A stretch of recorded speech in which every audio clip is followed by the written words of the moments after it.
So good afternoon students.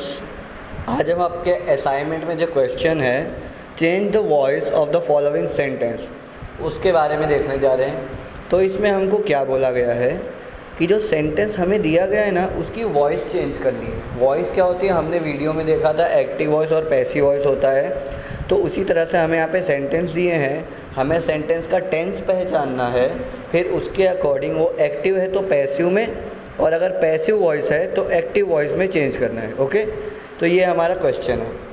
तो अब एक एक सॉल्व करते हैं। हमें यहाँ पे टोटल 10 क्वेश्चन दिए गए हैं। So first one is I am playing football. I am playing football, ये हमारा एक्टिव वॉइस है। अब मेरे को पहचानना है टेंस कौन सा है, तो एम लगा है, हेल्पिंग वर्ब एम का यूज़ हुआ है, जो कि किस में होता है, प्रेजेंट टेंस में, और आईएनजी फॉर्म है तो ये होता है कंटिन्यूस में, यानी कि प्रेजेंट कंटिन्यूस टेंस है ये। और प्रेजेंट कंटिन्यूस टेंस में अब इसमें देखो ना निगेटिव है ना इंट्रोगेटिव है। कैसे पता चला, क्योंकि नॉट नहीं लगा है तो निगेटिव नहीं है, और क्वेश्चन मार्क नहीं है तो इंट्रोगेटिव नहीं है। तो मेरा सिर्फ बचता है अफर्मेटिव सेंटेंस। तो यानी कि ये कौन सा है, प्रेजेंट कंटिन्यूस टेंस का अफर्मेटिव सेंटेंस है, वो भी एक्टिव वॉइस में। मुझे इसमें अब पैसिव वॉइस चेंज करना है, तो करते हैं। तो पैसिव वॉइस का फॉर्मूला क्या होता है, सबसे पहले ऑब्जेक्ट आता है। तो इस सेंटेंस में अगर हम देखें तो आई सब्जेक्ट है, एम हेल्पिंग वर्ब है, प्लेइंग वर्ब है, और जो फुटबॉल है वो हमारा ऑब्जेक्ट है। तो हम ऑब्जेक्ट को पहले लेते हैं पैसिव वॉइस बनाते टाइम। तो हम आंसर लिख रहे हैं, पैसिव वॉइस बना रहे हैं इसका, तो पहले लिखेंगे फुटबॉल। अब पैसिव वॉइस में प्रेजेंट कंटिन्यूअस टेंस के अफर्मेटिव में पैसिव वॉइस में helping verb is am are का यूज़ होता है। और जो फुटबॉल है ये सिंगुलर है, सिंगुलर नाउन के साथ हमेशा इज़ का यूज़ होता है, तो इसलिए हमने यहाँ पे रखा फुटबॉल इज़। और जब भी हम कोई से भी कंटिन्यूअस टेंस का पैसिव वॉइस बनाते हैं तो हमें हेल्पिंग वर्ब के बाद बिंग जोड़ना पड़ता है। आ गया, तो फुटबॉल इज़ बिंग हो गया। अब इसके बाद आता है वर्ब। तो कोई से भी पैसिव वॉइस में जो वर्ब होता है ना वो थर्ड फॉर्म में होता है। तो football is being played, played हो गया हमारा थर्ड फॉर्म। अब बाय हम लिखेंगे, बाय क्यों लिखते हैं, जो हमारा सब्जेक्ट होता है उसको यहाँ पे जोड़ने के लिए। तो जब ये आई सब्जेक्ट की जगह पे वहाँ मतलब आगे रहता है तो वो आई होता है, लेकिन जब ये लास्ट में आता है तभी मी बन जाता है। तो football is being played by me, ऐसा ये सेंटेंस बनेगा। अगला देखते हैं, सेकंड लिखा है रणवीर कुक्ड राइस यस्टरडे। तो रणवीर मेरा सब्जेक्ट है, कुक्ड मेरा वर्ब है, राइस मेरा ऑब्जेक्ट है, यस्टरडे मेरा ईटीसी है। तो यहाँ पे मैंने देखा जो कुक्ड है ये सेकंड फॉर्म है और यस्टरडे पास्ट के लिए आता है। जो सेकंड फॉर्म है वो हमेशा किस में आता है, पास्ट इंडेफिनिट टेंस के अफर्मेटिव सेंटेंस में ही आता है। तो इससे मुझे पता चल गया कि ये पास्ट इंडेफिनिट टेंस का अफर्मेटिव सेंटेंस है। तो अब मैं इसको चेंज करूँगा पैसिव में। तो यहाँ पे मेरा ऑब्जेक्ट क्या है, राइस, तो मैं राइस को आगे ले लूँगा। राइस सिंगुलर है इसलिए उसके साथ वॉज आएगा, फिर वर्ब आएगा जो कि रहेगा थर्ड फॉर्म में, जो कि है कुक्ड। तो आ गया यहाँ पे सेकंड फॉर्म और थर्ड फॉर्म।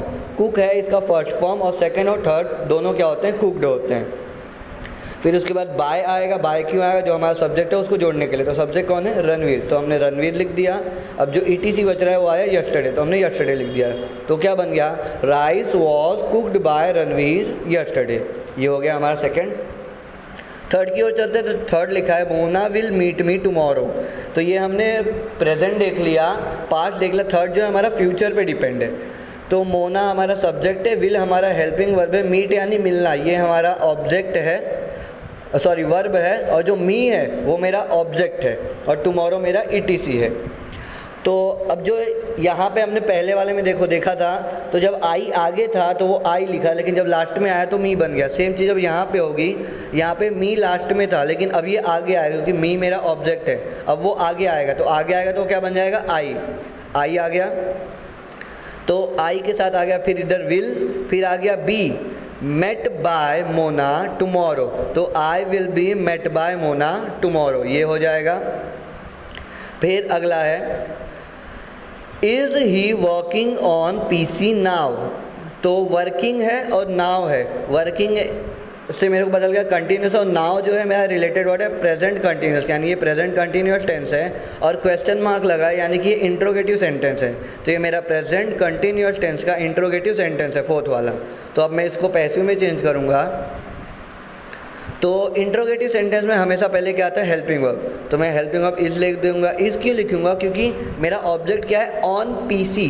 पीसी यानी पर्सनल कंप्यूटर, और ये क्या है, एक वचन, इसलिए मैंने यहाँ पे इज़ लिखा, तो इज़ ऑन पीसी हो गया।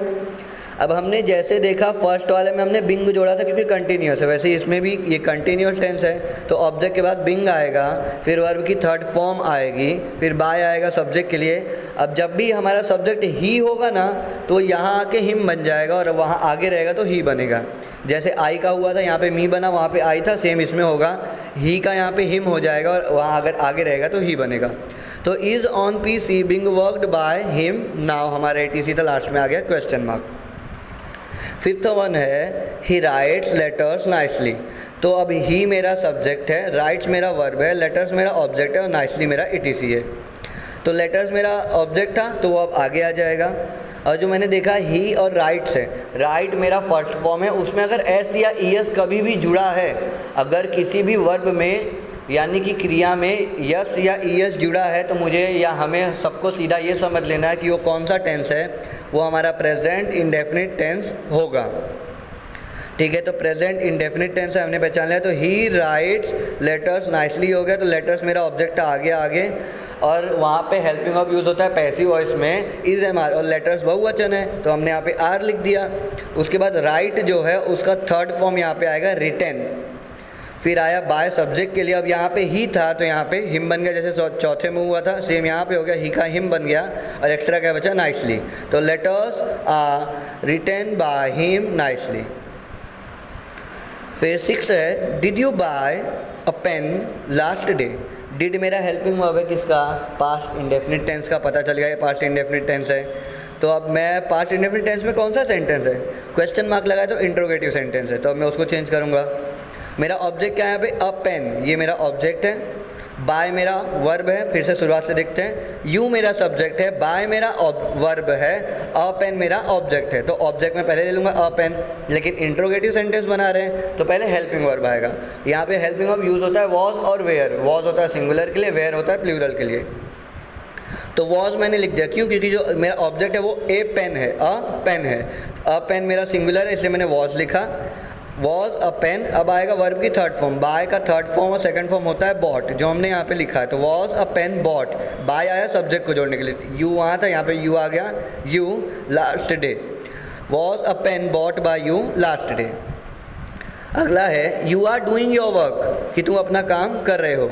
यू आया, सॉरी आर आया है, यानी कि मेरा प्रेजेंट टेंस हो सकता है, और आईएनजी फॉर्म वाला वर्ब आया यानी कि कंटिन्यूअस टेंस, यानी कि मेरा प्रेजेंट कंटिन्यूअस टेंस है ये। तो योर वर्क मेरा ऑब्जेक्ट है, यू मेरा क्या है, यू मेरा है सब्जेक्ट। तो अब योर वर्क जो मेरा ऑब्जेक्ट था वो आगे आ गया, योर वर्क सिंगुलर था इसलिए यहाँ पे मैंने इज लिया। अब कंटिन्यूस जैसे हमने पहला बनाया चौथा बनाया वैसे यहाँ पे बिंग जुड़ जाए क्योंकि ये कंटिन्यूस टेंस है, तो हेल्पिंग वर्ब के बाद आया being, your work is being. अब जो डू है उसमें आईएनजी जुड़ा तो डूइंग बना है, उसका थर्ड फॉर्म होता है डन, जो कि हमने यहाँ पे लिखा your work is being done, फिर बाय आया और यू का यू हमारा यहाँ पे आ गया, तो your work is being done by you. फिर आगे है shall I meet you today, ये अब शेल आई विल और शेल फ्यूचर में यूज होता है, यानी कि फ्यूचर टेंस से कौन सा पता चला हमको, तो आगे लिखा है इंट्रोगेटिव है क्योंकि इसमें क्वेश्चन मार्क है, तो ये सिंपल फ्यूचर टेंस या तो हम फ्यूचर इंडेफिनिट टेंस का ये क्या है हमारा, ये हमारा क्या है इंट्रोगेटिव सेंटेंस है। तो अब ये इंट्रोगेटिव का पैसिव वॉइस बनाएंगे तो पहले क्या आएगा विल, फिर आया यू, हेल्पिंग ऑफ विल या शेल में से आता है तो विल आया, फिर आएगा हमारा ऑब्जेक्ट क्या है यू, वो यहाँ पे आ गया। अब जब भी हम पैसिव वॉइस बनाते हैं फ्यूचर इंडेफिनिट टेंस का तो उसमें सब्जेक्ट के बाद उसमें हम बी का यूज़ करते हैं, तो विल यू बी, फिर वर्ब की third form met by me today, will you be met by me today. कोई सा पैसिव वॉइस होता है उसमें वर्ब की थर्ड फॉर्म आती है, तो ये यहाँ पे जो मीट है ना वर्ब उसका थर्ड फॉर्म मेट होता है, इसलिए यहाँ पे हमने मेट लिखा, तो will you be met by me today, ये हो गया। Raman is running on treadmill, Raman मेरा सब्जेक्ट है, इज मेरा हेल्पिंग वर्ब है, रनिंग मेरा ऑब्जेक्ट है, ऑन ट्रेडमिल मेरा ऑब्जेक्ट है और रनिंग मेरा वर्ब है। फिर से देखते हैं, रमन क्या है सब्जेक्ट है, इज मेरा हेल्पिंग वर्ब है, रनिंग मेरा वर्ब है, ऑन ट्रेडमिल मेरा ऑब्जेक्ट है, तो इसको आगे ले आऊँगा, ऑन ट्रेडमिल मेरा बन जाएगा ऑब्जेक्ट आगे, ऑन ट्रेडमिल, ट्रेडमिल भी सिंगुलर है इसलिए इसके साथ आएगा इज। अब देखो कंटिन्यूअस टेंस था इसलिए हमने जोड़ दिया बिंग, फिर रन मेरा ऑब्जेक्ट था यहाँ पे आ गया, on treadmill is being run, तो रन का जो थर्ड फॉर्म होना है वो भी रन ही होता है, तो on treadmill is being run, अब बाय हमने लिखा, सब्जेक्ट जो सब्जेक्ट क्या था, रमन, यहाँ लिख दिया on treadmill is being run by Raman. Okay, so last one हमारा क्या है, 10th नंबर है, Shilpa had bought a car. तो शिल्पा हमारा सब्जेक्ट है, हैड हमारा हेल्पिंग वर्ब है, बॉट हमारा थर्ड फॉर्म है बाय का। हमने इसको अभी कहाँ पे यूज़ किया था, हमने 6th में देखा, बाय का हमने थर्ड फॉर्म बॉट लिखा था, सेम यहाँ पे है, हेड आया है, बॉट आया है, फिर अ कार, ये मेरा ऑब्जेक्ट है। तो शिल्पा सब्जेक्ट है, हेड हेल्पिंग वर्ब है, बॉट मेरा वर्ब है और अ कार मेरा ऑब्जेक्ट है। तो ये मेरा टेंस कौन सा है, हेड लगा है और जो वर्ब है उसका थर्ड फॉर्म है, यानी कि ये मेरा पास्ट परफेक्ट टेंस है। तो पास्ट परफेक्ट टेंस का ये अफर्मेटिव सेंटेंस है। अफर्मेटिव कैसे पता चला, नॉट नहीं है तो निगेटिव भी नहीं है, क्वेश्चन मार्क नहीं है तो इंट्रोगेटिव भी नहीं, यानी कौन सा बचा, अफर्मेटिव।